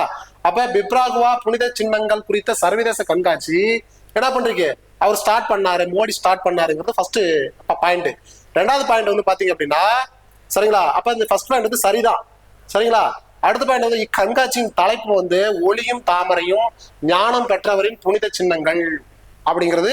இது வந்து இதனுடைய என்னது, இதனுடைய தீம் இது சரிதான். ஆனால் இது கல்கத்தாவில் உள்ள அருங்காட்சியகத்தில் நடைபெற்றதுங்கிறது தப்பு. சரிங்களா? ஆமா, இது எங்க நடைபெற்றது, இது டெல்லியில் நடைபெற்றது. எங்கன்னா, ஆமா டெல்லியில் நடைபெற்றது. ஸோ செக் பண்ணுவோம், இது டெல்லியில தான் நடைபெற்றது. அப்புறம் பாருங்க, பிப்ராகுவா புனித சின்னங்கள் 1898 தான் ஃபர்ஸ்ட் கண்டெடுக்கப்பட்டுச்சு. 1898 தான் புத்தருக்கு தொடர்புடைய பிப்ராகுவா அப்படிங்கிற ஒரு நினைவு சின்னம் வந்து கண்டெடுக்கப்பட்டுச்சு. இது புத்தருடைய கபில வஸ்துவுடன் தொடர்புடையது. சரியா? கபில வஸ்துங்கிற ஒரு இடம் வந்து ரொம்ப ரொம்ப முக்கியமானது புத்தருக்கு. சரிங்களா? அதாவது கபில வஸ்துனா என்ன மீனிங்னா, புத்தர் துறவு போனும் முன் தனது இளமை காலத்தை கழித்த இடம். இளமை காலம்னா என்னது, அவருடைய பாலிய அந்த வயதுன்னு சொல்றோமா இல்லையா, அந்த டீனேஜ் பீரியடு. அவர் வந்து பாத்தீங்கன்னா யங்ஸ்டர்ஸா இருக்கும் பொழுது கல்யாணம் பண்ணது, அப்புறம் வந்து அரசாட்சி செய்தது.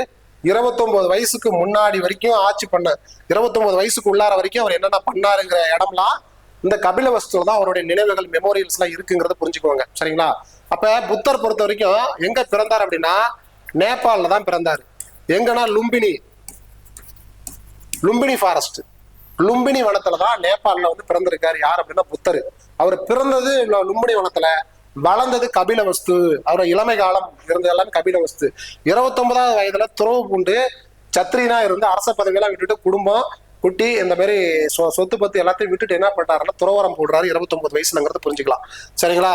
ஸோ அப்ப என்னது, இதுக்கு வந்து பாத்தீங்கன்னா ரெண்டாவது பாயிண்ட் தப்புனா 1 and 2 மட்டும் தான் சரி அப்படிங்கறத புரிஞ்சுக்கலாம். இதுக்கு வந்து ஆன்சர் வந்து 1 and 2 தான் சரியான விடை. சரிங்களா? ஓகே. ஸோ அப்ப இங்க பாருங்க, இந்த புதுடெல்லியில் உள்ள ராய் பித்தோரா கலாச்சார வளாகத்துல தான் இந்த கண்காட்சி நடந்துச்சு. அங்க வந்து கல்கத்தான்னு போட்டு இருந்தது, அதனாலதான் 2வது பாயிண்ட் தப்பு. அப்ப புதுடெல்லியில தான் நடந்திருக்கு. எந்த இடம்னா ராய் பித்தோரா இந்த கலாச்சார வளாகம். ராய் பித்தோரா கலாச்சார வளாகத்துலதான் இந்த ஃபெஸ்டிவல் வந்து நடந்திருக்குங்கிறத புரிஞ்சுக்கோங்க. ஒளியும் தாமரையும் விழிப்புணர்வு பெற்றவரின் புனித சின்னங்கள் அப்படிங்கிறது அதனுடைய கண்காட்சியோட தலைப்பு அப்படிங்கறத புரிஞ்சுக்கலாம். ஓகே. சோ இதுல வந்து பாருங்க, அவர் பிப்ரஹா அந்த புனித சின்னங்கள் வந்து 1898 ஆண்டுல தான் என்ன பண்றாங்க, ஃபர்ஸ்ட் அதை கண்டுபிடிச்சிருக்காங்க. அதுல இருந்து என்ன பண்றாங்கன்னா அவங்க அந்த நினைவு சின்னங்களை நினைவுபடுத்தும் விதமா, புத்தரை பெருமைப்படுத்தும் விதமா வருஷம் எக்ஸிபிஷன் மாதிரி பண்ணிட்டு இருக்காங்கிறத புரிஞ்சுக்கலாம். சோ இதெல்லாம் பாருங்க, கபில வஸ்துங்கிறது வந்து புத்தர் துறவு போன முன் தனது இளமை காலத்தை கழித்த இடம் தான் இது. அந்த கபில வஸ்துங்கிறத புரிஞ்சுக்கலாம். அதாவது இந்த கபில வஸ்து அப்படிங்கிறது வந்து புத்தருடைய இளமை காலம். ஆனா புத்தருடைய பிறந்த இது வந்து பாத்தீங்கன்னா லும்பினி அப்படிங்கறது ஆல்ரெடி சொல்லிட்டு பண்ணாங்க. லும்பினி நேபாள் நாட்டில் உள்ள லும்பினி வனம் தான் வந்து புத்தர் பிறந்த இடம்ங்கிறது புரிஞ்சுக்கணும். சரிங்களா? இது வந்து அவருடைய வாழ்ந்த காலம், இளமை காலம் தான் வந்து கபில வஸ்து அப்படிங்கிற இடம். அப்ப இந்த பெப்ரஹாவ் அப்படின்னு ஒரு அந்த புனித சின்னம் இருக்கா இல்லையா, இது எதனுடன் தொடர்புடையது அப்படின்னா கபில வஸ்துங்கிற ஒரு இடத்துடன் தொடர்புடையது அப்படிங்கிறத புரிஞ்சுக்கணும் நீங்க. ஓகே. சோ நம்ம நெக்ஸ்ட் கொஸ்டின் போலாமா? ஓகே. அடுத்த கொஸ்டின் வந்து பாருங்க, கலிஸ் ஆஃப் ஆம்ப்ரோசியா ராம் ஜென்மபூமி சவால் மற்றும் பதில்கள் அப்படின்னு ஒரு புத்தகத்தை எழுதினவர் யாருன்னு கேட்டிருக்காங்க. சுரேந்திரகுமார் பச்சௌரி தான் இதனுடைய ஆத்தர். இந்த புத்தகத்தை வெளியிட்டவர் யாருன்னா புதுடெல்லியில் உள்ள நம்மளுடைய முன்னாள் துணை குடியரசுத் தலைவர் சிபி ராதாகிருஷ்ணன் தான் இந்த புத்தகத்தை வந்து என்ன பண்றாரு, டிக்ளேர் பண்றாருங்கிறத புரிஞ்சுக்கோங்க. ரொம்ப ரொம்ப ஒரு முக்கியமான விஷயம் தான் இந்த புத்தகம். சரிங்களா? ஓகே, நெக்ஸ்ட் வந்து பாருங்க. ஓகே, இங்க பாருங்க, பொறுப்புள்ள நாடுகள் பட்டியல். புரியுதுங்களா? ரெஸ்பான்சிபிள் நேஷன் கண்ட்ரிஸ் அப்படின்னு அந்த ஒரு இண்டெக்ஸை யாரு வந்து ரிலீஸ் பண்றாங்க, அது தொடர்பான கூற்றுகளை கண்டறிய அப்படின்னு சொல்லி கேட்டிருக்காங்க. இது முன்னாள் குடியரசுத் தலைவர் ராம்நாத் கோவிந்த் அவர்களால் தொடங்கப்பட்டது அப்படிங்கிறது ரொம்ப ரொம்ப முக்கியமான விஷயம். அதாவது ரெஸ்பான்சிபிள் நேஷன் இண்டெக்ஸ் அப்படிங்கிற ஒரு விஷயத்த முதலா ஸ்டார்ட் பண்ண உருவாக்கின கண்ட்ரி வந்து இந்தியா. அதை வெளியிட்டவர் யாருன்னா நம்மளுடைய குடியரசுத் தலைவர், முன்னாள் குடியரசுத் தலைவர் ராம்நாத் கோவிந்த். அப்ப இது சரிதான். இதுல மொத்தம் 154 நாடுகள் இருந்தது. சரிங்களா? கால்குலேஷன்ல அப்படின்னா இதுவும் சரிதான். இது குறியீட்டில் இந்தியா 66வது இடத்துல இருக்குங்கிறது தப்பு. 16வது இடத்துல தான் இருக்குது, 66வது இடத்துல இந்தியா இல்லை. அப்ப இந்த ஸ்டேட்மெண்ட் வந்து 1 and 2 மட்டும்தான் சரியானது அப்படிங்கறத புரிஞ்சுக்கலாம். ஓகேங்களா? ஓகே, அப்ப இந்தியா வந்து 16வது இடம்னா ஃபர்ஸ்ட் பிளேஸ் என்ன அப்படின்னா சிங்கப்பூர் தான் ஃபர்ஸ்ட் பிளேஸ், 2வது வந்து சுவிட்சர்லாந்து, 3வது வந்து டென்மார்க்ங்கிறது நோட் பண்ணிக்கோங்க. ரொம்ப ரொம்ப முக்கியமான விஷயம். சரிங்களா? இது இந்தியன் கவர்மெண்ட் எந்த ஆண்டு வந்து இதை உருவாக்குனாங்க அப்படின்னு பார்க்கும்பொழுது 2023ஆம் ஆண்டு தான் இதை ஃபர்ஸ்ட் ரெஸ்பான்சிபிள் கண்ட்ரி இண்டெக்ஸ் அப்படின்னு சொல்லி ஒரு குறியீடு அதை வந்து உருவாக்குனாங்கிறத புரிஞ்சுக்கலாம். சரிங்களா? இது எதை பேஸ் பண்ணி உருவாக்குறாங்க அப்படின்னா உள்நாட்டு சூழல், சுற்றுச்சூழல் மற்றும் வந்து பார்த்தீங்கன்னா வெளிசார் பொறுப்புணர்மை, இந்த மாதிரி சில ஃபேக்டர்ஸ், சில விஷயங்களை கால்குலேஷன் பண்ணி தான் இவங்க ஃபர்ஸ்ட் ரேங்க், இவங்க செகண்ட் ரேங்க், தேர்ட் ரேங்க்னு சொல்லி என்ன பண்றாங்க, இது கொடுக்குறாங்க அப்படின்னு சொல்லி நம்ம வந்து புரிஞ்சுக்கலாம். சரிங்களா? ஓகே, நெக்ஸ்ட் கொஸ்டின் வந்து பாருங்க. சோ லடாக்ல லே, புரியுதுங்களா? அந்த லேவில் நடைபெற்ற, லேனா எங்க இருக்குதுன்னா லடாக், லடாக்குங்கிற ஒரு இடம் இருக்கா இல்லையா, அதுதான் லேன்னு ஒரு இடம். அங்க வந்து ஒரு போட்டி நடந்திருக்கு, கேலே இந்தியா குளிர்கால விளையாட்டு போட்டி 2026 நடந்திருக்கு. இதுல முதல் கட்டத்தில், அதாவது phase 1, phase 2, phase 3, stage 1 அப்படின்னு சொல்ற மாதிரி, அது வந்து முதல் கட்டத்தில் நடந்த போட்டியில் பதக்கப்பட்டியலில் எந்த மாநிலம் முதலிடத்தை பிடித்ததுன்னு சொல்லி கேட்டிருக்காங்க. ஆன்சர் வந்து ஹரியானா அப்படிங்கிறது புரிஞ்சுக்கோங்க. ரொம்ப ரொம்ப முக்கியமான விஷயம், ஹரியானா. சரியா?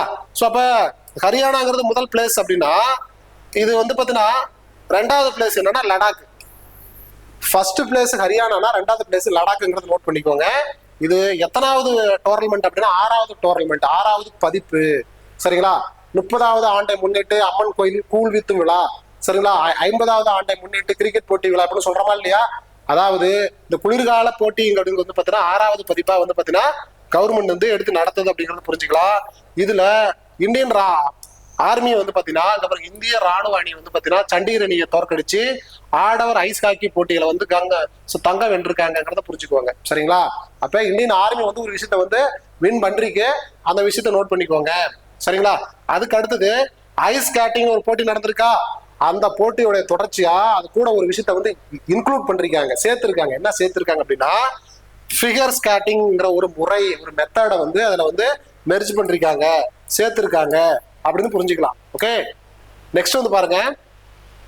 2025-26 வந்து பாத்தீங்கன்னா விஜய் ஹசேரா கோப்பை அப்படிங்கிற ஒரு போட்டி நடந்திருக்கு. விஜய் ஹசாரா கோப்பைங்கிறது பேஸ்டான் எதுக்கு, அந்த கிரிக்கெட் தொடர்புடைய ஒரு கோப்பை, ஒரு போட்டிங்கிறது நமக்கு நல்லாவே தெரியும். 2025-26 யார் வின்னர் யார் ரன்னர்னு தெரிஞ்சுக்க போறோம். இதுல விதர்பா அணி தான் வின்னரு, இதுதான் ஆன்சரு, அவங்க தான் வெற்றி பெற்றாங்க. சௌராஷ்டிரா அணி வந்து பாத்தீங்கன்னா ரன்னருங்கிறத புரிஞ்சுக்குவாங்க. சௌராஷ்டிராங்கிறது பேஸ்டான் குஜராத், இந்த விதர்பா அணிங்கிறது வின்னர் வந்து பாத்தீங்கன்னா பேஸ்டான் மகாராஷ்டிராங்கிறத புரிஞ்சுக்கலாம். சரிங்களா? சரி, ஓகே. இதுல 50 ஓவர் மேட்ச் தான் இது. இந்த 50 ஓவர் மேட்ச்ல 8 விக்கெட் வித்தியாசத்துல 317 ரன் வந்து பாத்தீங்கன்னா விதர்பா அணி மகாராஷ்டிரா அணி இந்த ரன்களை வந்து குவிச்சிருக்கு. சரிங்களா? ஆமா. சோ இதுல இந்த 33வது பதிப்பு. சரிங்களா? இந்த போட்டி வந்து இந்த விஜய் ஹசாராங்கிற போட்டி வந்து 36வது போட்டியா வந்து எடுத்து நடத்திருக்காங்க. அது விதர்பா அணி வந்து வின் பண்றீங்கிறது கூடுதல் தகவல். மொத்தம் 32 டீம் கலந்துக்கிட்டாங்க. அதுல மொத்தம் 4 பார்ட்டா, part A, part B, part C அப்படின்னு சொல்லிட்டு 4 பார்ட்டா வந்து இது பிரிச்சுதான் இந்த டோர்னமெண்ட் நடத்தி கொடுத்துருக்காங்க அப்படின்னு சொல்லி நாம புரிஞ்சுக்கலாம். சரியா? நெக்ஸ்ட் வந்து பாருங்க, தேசிய ஒலிம்பிக் அகாடமி தலைவராக நியமிக்கப்பட்டவர் நேஷனல் ஒலிம்பிக் அகாடமி. ஏற்கனவே வந்து பாத்தீங்கன்னா இந்தியன் ஒலிம்பிக் அசோசியேஷன் ஒண்ணு இருக்கு, அகாடமின்னு ஒண்ணு இருக்கு. சரிங்களா? இந்தியன் ஒலிம்பிக் அகாடமின்னு ஒண்ணு இருக்கு. அதுல இருந்து இப்ப புதுசா என்ன உருவாக்கி இருக்காங்கன்னா நேஷனல் ஒலிம்பிக் அகாடமின்னு உருவாக்கி இருக்காங்க. சரிங்களா? சரி, ஓகே. சோ இதுல நேஷனல் ஒலிம்பிக் அகாடமியோட தலைவர் யாருன்னு கேட்டிருக்காங்க, பிடி உஷா தான். சரிங்களா? அந்த ரன்னர் இருக்காங்களா இல்லையா, அத்லெட்டிக்கு ரன்னர், அவங்க தான் வந்து பிடி உஷா, அவங்களதான் வந்து பாத்தீங்கன்னா நேஷனல் ஒலிம்பிக் அசோசியேஷனுடைய தலைவரா என்ன பண்ணிருக்காங்க, போட்டிருக்காங்க. இவரு இதுக்கு முன்னாடி என்ன பதவியில இருக்காருன்னா அட்டன் டைம்ல இந்தியன் ஒலிம்பிக் அசோசியேஷனுடைய தலைவராகவும் இருக்காரு. சேம் டைம்ல நேஷனல் ஒலிம்பிக் அசோசியேஷனோட தலைவராக இருக்காருங்கிறத புரிஞ்சுக்கலாம். சரிங்களா? ஓகே, சரி, ஓகே. இப்ப இந்த நேஷனல் ஒலிம்பிக் அசோசியேஷன் சொல்லி ஒரு புதுசா ஒரு அமைப்பை வந்து என்ன பண்றீங்க, ஏற்கனவே ஒன்று இருந்தது, அதை வந்து இப்ப புதுசா வந்து தொடங்கியிருக்காங்க, திரும்ப வந்து ரன் பண்ணுது. சரிங்களா? அப்ப அது எந்த இடத்துல வந்து பாத்தீங்கன்னா இது பண்றீங்க, குஜராத் மாநிலத்தில் ஒரு மீட்டிங் மாதிரி நடந்திருக்கு. தேசிய ஒலிம்பிக் கல்வி மற்றும் மேம்பாட்டு திட்டத்தை தொடங்கி வைத்ததுடன் தேசிய ஒலிம்பிக் அகாடமியையும் மீண்டும் செயல்பாட்டிற்கு கொண்டு வந்தனர் அப்படிங்கிறது புரிஞ்சுக்கலாம். இப்ப குஜராத்தில் நடந்த ஃபங்க்ஷன்ல தான் நேஷனல் ஒலிம்பிக் அகாடமி அப்படிங்கிற விஷயத்த, அசோசியேஷனுங்கிற விஷயத்த வந்து ஸ்டார்ட் பண்றீங்க திரும்பவும். அப்ப குஜராத் அகமதாபாத்ங்கிறத புரிஞ்சுக்கலாம். சரிங்களா? ஓகே. ஸோ நெக்ஸ்ட் வந்து பார்ப்போம். இங்க பாருங்க, ஐஓயின் தலைவராக இருந்த பிடி உஷா தான் என்ஓவின் தலைவராகவும் நியமிக்கப்பட்டுள்ளாருங்கிறத புரிஞ்சுக்குவாங்க. சரி, இதுல ஐஓஏ அதாவது இந்தியன் ஒலிம்பிக் அசோசியேஷனோட துணைத் தலைவர். ஸோ தலைவர் தான் பிடி உஷா, துணைத் தலைவர் யார் அப்படின்னா ககன் நரங். ககன் நரங் யாருன்னா ஷூட்டிங், ஸ்கூட்டிங்ல வந்து ஷூட்டிங் அந்த துப்பாக்கி சுடுதல்ல வந்து ஒலிம்பிக் அளவுல இது மெடல் வாங்கக்கூடிய ஒரு விளையாட்டு வீரர் தான் யாருன்னா ககன் நரங். ககன் நரங் வந்து பாத்தீங்கன்னா இந்தியன் ஒலிம்பிக் அசோசியேஷன்ல துணைத் தலைவரா இருக்காரு. சரிங்களா? அவரு தான் நேஷனல் ஒலிம்பிக் அசோசியேஷனுடைய டைரக்டரா நியமிக்கப்பட்டிருக்காரு. டைரக்டர்னா இயக்குனரா நியமிக்கப்பட்டிருக்காருங்கிறத புரிஞ்சுக்கோங்க. சரிங்களா? ரொம்ப முக்கியமான விஷயம். அடுத்து வந்து பாருங்க, சோ இதுல வந்து பாருங்க, புகழ் பெற்ற இந்திய மலையேறுபவர் அரித்ரா ராய் ஆசியாவிற்கு வெளியே உள்ள எந்த உயரமான சிகரத்தை ஜனவரி 2026 வெற்றிகரமாக ஏறினார்? ஆசியாவுக்கு வெளியில ஒரு மிகப்பெரிய சிகரம், சரிங்களா, அப்படின்னு பார்க்கும் பொழுது அது எந்த சிகரம் அப்படின்னு சொல்லி என்ன பண்றாங்க, இது கேட்கறாங்க. அர்ஜென்டினாவில் உள்ள அகோன்குவா மலை. சரிங்களா? அகோன்குவா மலையில தான் வந்து என்ன பண்றாங்க, அவங்க ஏறிருக்காங்க. ரொம்ப முக்கியமான விஷயம். யாரு ஏறிருக்காங்க அப்படின்னா அரித்ரா ராய் தான் வந்து ஆசியாவுக்கு வெளியே உள்ள மிக உயரமான சிகரம்னா இப்போதைக்கு அகோன்குவா மலை தான். அது எங்க இருக்குதுன்னா அர்ஜென்டினா நாட்டுல இருக்குது. அது எவ்வளவு உயரம் அப்படின்னு பாத்தீங்கன்னா 6967.5 மீட்டர் அந்த உயரத்துல உள்ள ஒரு ஒரு மலை அப்படிங்கறத புரிஞ்சுக்கலாம். ஓகேவா? சரி, இப்ப இதுக்கு ஒருத்தங்க மலை ஏறுறாங்க அப்படின்னா அவங்களுக்கு யாராவது ஸ்பான்சர்ஷிப் இந்த ஃபண்டிங் எல்லாம் கொடுப்பாங்க. அப்படி கொடுக்கறது யாருன்னு பாத்தீங்கன்னா இங்க பாருங்க, ஹிந்துஸ்தான் ஏரோநாட்டிக்ஸ் லிமிடெட் HAL அப்படிங்கிற ஒரு கம்பெனி தான் என்ன பண்ணுது அப்படின்னா இது ராயின் 7 சிகரங்கள் திட்டத்தின் ஒரு பகுதியாக அமைந்தது. இவங்க வந்து பாத்தீங்கன்னா 7 சிகரங்களை ஏறணுங்கிற ஒரு ஸ்கீம், ஒரு ப்ராஜெக்ட் வந்து இவங்க வந்து பாத்தீங்கன்னா கிரியேட் பண்ணி அந்த ப்ராஜெக்ட் நோக்கி தான் ஓடிட்டு இருக்காங்க. 7 சிகரங்களை ஏறணும். 7 கண்டங்கள் இருக்கா இல்லையா, ஒவ்வொரு கண்டத்திலையும் உள்ள மிக உயர்ந்த சிகரங்களை நான் ஏறி முடிக்கணும், இதான் டார்கெட். அதான் 7 சிகரங்கள் திட்டம், ஒரு ப்ராஜெக்ட். அதுலதான் இவங்க என்ன பண்றாங்கன்னா ஆசியாவுக்கு வெளியே அகோன்குவா அப்படிங்கிற ஒரு மலையை வந்து இப்ப ஏறி முடிச்சிருக்காங்க. அவங்க ஏறும் பொழுது -40°C வந்து பாத்தீங்கன்னா குளிர் இருந்திருக்குங்கிறத புரிஞ்சுக்கோங்க. சரிங்களா? இதுக்கு முன்னாடி இந்த ராய் வந்து பாத்தீங்கன்னா அரித்ரா ராய் வந்து பாத்தீங்கன்னா என்னென்ன மலை ஏறிருக்காங்கன்னா கிளிமஞ்சாரோ மலை ஆப்பிரிக்காவில் இருக்கு, இது ஏறிருக்காங்க. எல்பிரஸ் மலை வந்து ஐரோப்பாவில் இருக்கு, இது ஏறிருக்காங்க. எவரெஸ்ட் மலை வந்து பாத்தீங்கன்னா ஆசியாவில் இருக்கு, இது ஏறிருக்காங்க. அப்ப ஆசியாவுக்கு வெளியே இப்ப ரீசெண்டா ஏறின மலை வந்து பாத்தீங்கன்னா என்னது, இப்ப இந்த மலை தான் நாம வந்து புரிஞ்சுக்கணுங்கிறத புரிஞ்சுக்கோங்க. சரிங்களா? சோ அந்த மலை பேர் தான் அகோன்குவா மலை அப்படிங்கறத புரிஞ்சுக்கலாம். அது வந்து எங்க இருக்குதுன்னா அர்ஜென்டினா நாட்டுல இருக்குங்கிறது கூடுதல் தகவல். ஓகேங்களா? சரி, ஓகே.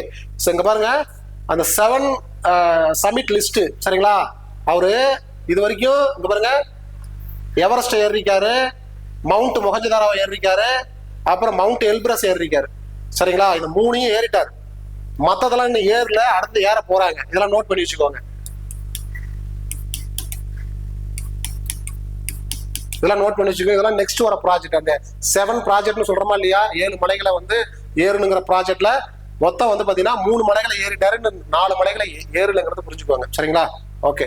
சோ நெக்ஸ்ட் அடுத்து வந்து பாருங்க, சென்னை துறைமுகத்தில் நடைபெற 2026 ஆண்டிற்கான இந்திய சர்வதேச இளைஞர் பாய்மர படகு போட்டியின் எத்தனையாவது பதிப்பு அப்படின்னு சொல்லி கேட்டிருக்காங்க. சரிங்களா? இது எத்தனையாவது பதிப்பு அப்படின்னு சொல்லி கேட்டிருக்காங்க. இது வந்து 11வது பதிப்பு. சரிங்களா? 11வது எடிஷன்ல தான் இந்த போட்டி வந்து நடந்திருக்கு, இந்த பாய்மர போட்டிங்கிறது. சரி, சர்வதேச இளைஞர் பாய்மர போட்டி. அப்ப பாருங்க, 11வது இந்திய சர்வதேச இளைஞர் பாய்மர படகு போட்டி சென்னை துறைமுகத்தில் நடைபெற்றது. என்ன போட்டி நடந்தது? சென்னை துறைமுகத்தில் நடைபெற்றதுங்கிறத புரிஞ்சுக்கலாம். சரிங்களா? ரொம்ப முக்கியமான விஷயம். சோ அதை தாண்டி வந்து பாத்தீங்கன்னா இது எக்ஸாம் பாயிண்ட் ஆஃப் இல்ல, இந்த போட்டி ஜனவரி 1ஆம் தேதி சென்னையில் இது தொடங்கி வைக்கப்பட்டது, இளைஞர் பாய்மர போட்டி. இதுல மொத்தம் 117 இளம் பாய்மர படகோட்டிகள் வந்து பதிவு பண்ணிருக்காங்க அப்படிங்கறத புரிஞ்சுக்கலாம். ஓகேங்களா? ஓகே. அடுத்தது டெல்லியில் உள்ள டாக்டர் கர்னிக் சிங் துப்பாக்கி சுடும் தளத்தில் நடைபெற்ற தேசிய துப்பாக்கி சுடும் சாம்பியன்ஷிப் போட்டி. அப்ப நேஷனல் ஷூட்டிங் புரியுதுங்களா, அந்த ஒரு சாம்பியன்ஷிப் போட்டி வந்து எங்க நடந்திருக்கு அப்படின்னா டெல்லியில் நடந்திருக்குன்றத புரிஞ்சுக்கோங்க. மகளிர் டிராப் பிரிவில் தங்கம் வென்றவர் யாருன்னு சொல்லி கேட்டிருக்காங்க. இந்த மகளிர் டிராப் பிரிவில் தங்கம் வென்றவர் யாருன்னா நீரு தாண்டா அப்படிங்கிறவர் தான் என்ன பண்றாங்கன்னா மகளிர் டிராப் பிரிவில் வந்து தங்கம் வென்றிருக்காங்க. இந்த துப்பாக்கி சுடுதல் போட்டி வந்து தேசிய துப்பாக்கி சுடுதல் போட்டி வந்து சாம்பியன்ஷிப் வந்து எங்க நடந்திருக்குன்னா டெல்லியில 2026 நடந்திருக்குங்கிறத புரிஞ்சுக்கலாம். அப்ப டெல்லியில் உள்ள டாக்டர் கர்னிக் சிங் துப்பாக்கி சுடும் தளத்தில் நடைபெற்ற தேசிய துப்பாக்கி சுடும் சாம்பியன்ஷிப் போட்டி நீரு தாண்டா தான் வந்து என்ன பண்ண மகளிர் பிரிவில் தங்கம் பெற்றிருக்காரு. சரிங்களா? அப்ப இதை தாண்டி மகளிர் டிராப் பிரிவில் டெல்லியை சேர்ந்த கீர்த்தி குப்தா வெள்ளி பதக்கத்தை வென்றிருக்காங்க. இது ஒரு கூடுதல் தகவல். கோல்டு மெடல் அடிச்சவங்க சொல்லட்டுமா? நீரு தாண்டாங்கிறவங்க வந்து கோல்டு மெடல் அடிச்சிருக்காங்க. நெக்ஸ்ட் கீர்த்தி குப்தாங்கிறவங்க வந்து பாத்தீங்கன்னா இது சில்வர் மெடல் அடிச்சிருக்காங்க. மத்திய பிரதேசத்தை சார்ந்த பிரகதி துபேங்கிறவங்க பாத்தீங்கன்னா பிரான்ஸ் இந்த வெண்கல மலத்தை என்ன பண்றாங்க அடிச்சிருக்காங்க. உமன்ஸ் ஸ்போர்ட்ஸ் ஓரியன்டா கண்டிப்பா உமன்ஸ் எம்பவர்மெண்ட் அப்படிங்கிற ஒரு விஷயத்துல இருந்து கண்டிப்பா கேட்பாங்க. அதனால நோட் பண்ணிக்கோங்க. 3 பிரைஸுமே நோட் பண்ணிக்கோங்க. இளையோர் ஆடவர் பிரிவு முன்ன வந்து பெண்களை பார்த்துட்டோமா, இப்ப வந்து இளையோர் ஆடவர் பிரிவு முன்ன காமனா பார்த்தது காமனா உமன் மட்டும் தான் பார்த்தோம். இப்ப இளையோர் ஆடவர் பிரிவு ஆடவர்ல இளையோர் அதுல வந்து பாத்தீங்கன்னா ஆரியவன்ஷ் அந்த தியாகிங்கிற ஒரு தங்கப்பதக்கம், கேசவ் சவுகானுங்கிற வெள்ளி பதக்கம், ஜுஹைர் கான்ங்கிற வந்து பார்த்தீங்கன்னா வெண்கல பதக்கம். இந்த 3 பேரையும் நோட் பண்ணிக்கோங்க. அடிக்கடி எடுத்து படிங்க, கொஞ்சம் நோட் பண்ணிக்கோங்க. நெக்ஸ்ட் பாருங்க, மகளிர் டிராப் அணி பிரிவில் வந்து மத்திய பிரதேசம் தங்கப்பதக்கம் வந்து வெற்றிருக்காங்க. சரிங்களா? மகளிர் டிராப் அணி பிரிவில் வந்து பார்த்தீங்கன்னா மத்திய பிரதேசம் வந்து தங்கப்பதக்கம் வென்றிருக்காங்க. டெல்லி வந்து வெண்கல பதக்கமும், பஞ்சாப் வந்து பார்த்தீங்கன்னா வெண்கல பதக்கமும் வந்து என்ன பண்ணிருக்காங்க வின் பண்ணிருக்காங்க. இது ரொம்ப ரொம்ப ஒரு முக்கியமான விஷயம். சரிங்களா? ஓகே, நெக்ஸ்ட் வந்து பாருங்க. இளையோர் ஆடவர் டிராப் போட்டியில வந்து ஹரியானா முதல் இடத்துல வென்றிருக்கு. சரிங்களா? இங்க பாருங்க, இளையோர் ஆடவர் டிராப் அணி போட்டியில எந்த மாநிலம்னா ஹரியானா அணி இது முதல் இடத்துல வென்றிருக்கு. இவங்க நோட் பண்ணிக்கோங்க. நெக்ஸ்ட் வந்து பாத்தீங்கன்னா அதை தொடர்ந்து குஜராத் 2வது இடம், ராஜஸ்தான் 3வது இடங்கிறது புரிஞ்சுக்கலாம். இளையோர் மகளிர் டிராப் அணி போட்டியில் டெல்லி தங்க பதக்கமும், அப்ப தமிழகம் வந்து வெள்ளி பதக்கமும், ராஜஸ்தான் வந்து வெண்கல பதக்கமும் வென்றிருக்கு. அப்ப இந்த பேர் தான் ரொம்ப முக்கியமானது. இளையோர் மகளிர் டிராப் போட்டி, இளையோர் ஆடவர் டிராப் போட்டி, இதெல்லாம் ஸ்டேட் பேஸ் பண்ணி கேட்கறாங்க. முன்ன பேட்டது வந்து பாத்தீங்கன்னா சிங்கிள் பிரிவில் இங்க வந்துருக்கு மகளிர் டிராப் அணி பிரிவு, இதெல்லாம் வந்து ஸ்டேட் பேஸ் பண்ணி இந்த 3 இதுவும் மேல உள்ளது வந்து சிங்கிள் பர்சனோட பர்ஃபார்மன்ஸை பொறுத்து கேட்டிருக்காங்க. ஸோ நோட் பண்ணி படிங்க, எழுதி படிங்க, திரும்ப படிங்க. கண்டிப்பா நம்ம வந்து சாதிச்சிடலாம். ஓகேங்களா? ஓகே, ஸோ இப்போ நம்ம இந்த வீடியோவில் வந்து பார்த்தீங்கன்னா இந்த ஜனவரி மந்தோடைய பார்ட் 1 வீடியோ தான் பார்த்துருக்கோம். இந்த வீடியோவை நீங்க ஃபுல்லா பார்த்துருப்பீங்க நான் நம்புறேன். இந்த வீடியோ எப்படி இருக்குன்னு சொல்லி மறக்காம கமெண்ட் பண்ணுங்க. நீங்க கொடுக்குற ஆதரவு பொறுத்தவரை நம்ம அடுத்தடுத்த வீடியோ போட முடியும். நன்றி.